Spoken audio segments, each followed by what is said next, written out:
Bienvenue à Sisafa. Comment on peut concevoir et écrire le succès de l'Afrique en parlant de l'histoire africaine? Est-ce qu'il y a quelque chose à trouver en Afrique? Bien que le continent soit généralement reconnu comme le berceau de l'humanité, le continent africain a clairement un passé, mais on devrait reconnaître que le courage, les idées, la persévérance et la force intérieure des Africains ne peuvent être sous-estimés. L'histoire a longtemps été une discipline dédiée aux sources écrites, négligeant donc des grandes civilisations mieux connues par d'autres sources telles que l'archéologie. Il va de soi que l'archéologie est, comme discipline historique, émergée dans le contexte social dans lequel elle est pratiquée.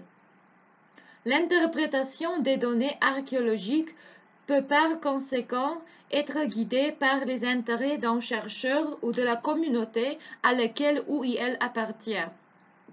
L'archéologie a, dans des contextes très divers, joué un rôle important. Dans plusieurs pays, elle a été utilisée pour intensifier un sentiment national ou plus généralement pour insuffler de la fierté dans le passé africain.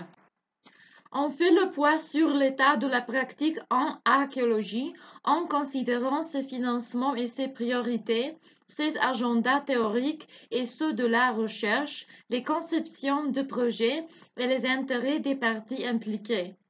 On offre ainsi un survol des différents éléments clés qu'un chercheur doit prendre en compte en menant une recherche sur le continent africain. On précise qu'un dialogue entre toutes les parties concernées par le résultat d'une recherche archéologique est crucial.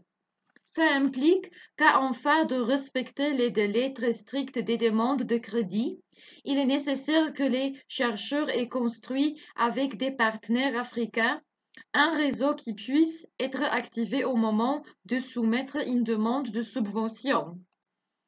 L'origine de la recherche archéologique dans la région et sur sa transformation était très nécessaire.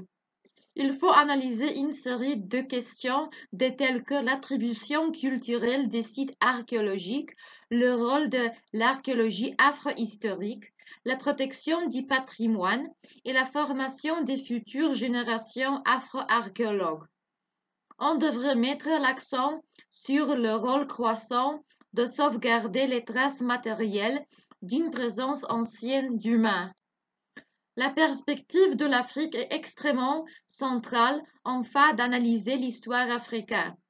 Par ailleurs, on devrait souvenir comment l'archéologie, considérée comme auxiliaire de l'histoire, s'est développée grâce à une combinaison de décisions politiques qui ont promu de recherches africaines avec des collaborations purement africaines.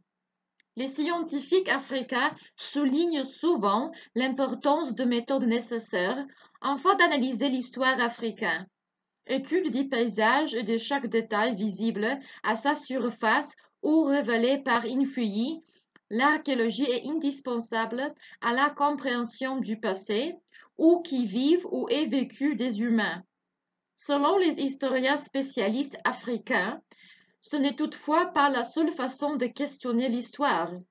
En effet, en sachant le passé à partir du présent, on peut établir une corrélation entre les documentations et les contributions, en particulier les études ethnographiques et les linguistiques, ainsi que les témoignages oraux et comptes rendus écrits lorsqu'il existe concernant cette méthode de reconstruction du passé à partir d'approches multiples. L'Afrique a joué un rôle pionnier, sachant que les ressources documentaires existent partout. Pendant les décennies des indépendances, on voit une émergence d'une recherche structurée et durable. Les intellectualistes africains avaient établi et créé d'universités, de musées nationaux et régionaux, ainsi que de services des antiquités jetant les bases institutionnelles qui permettaient d'attirer les meilleurs scientifiques africains. Ces poignées étaient spécialisées en termes de région, de période et de thématique.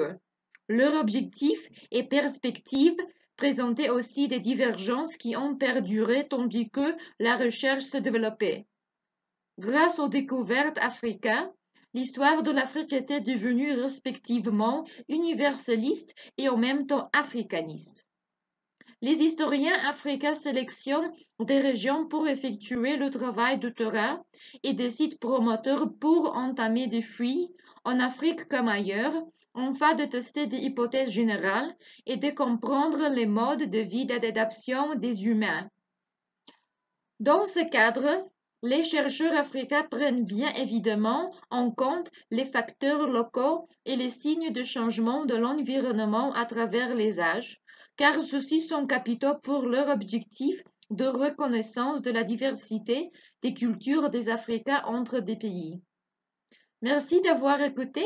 À la prochaine fois.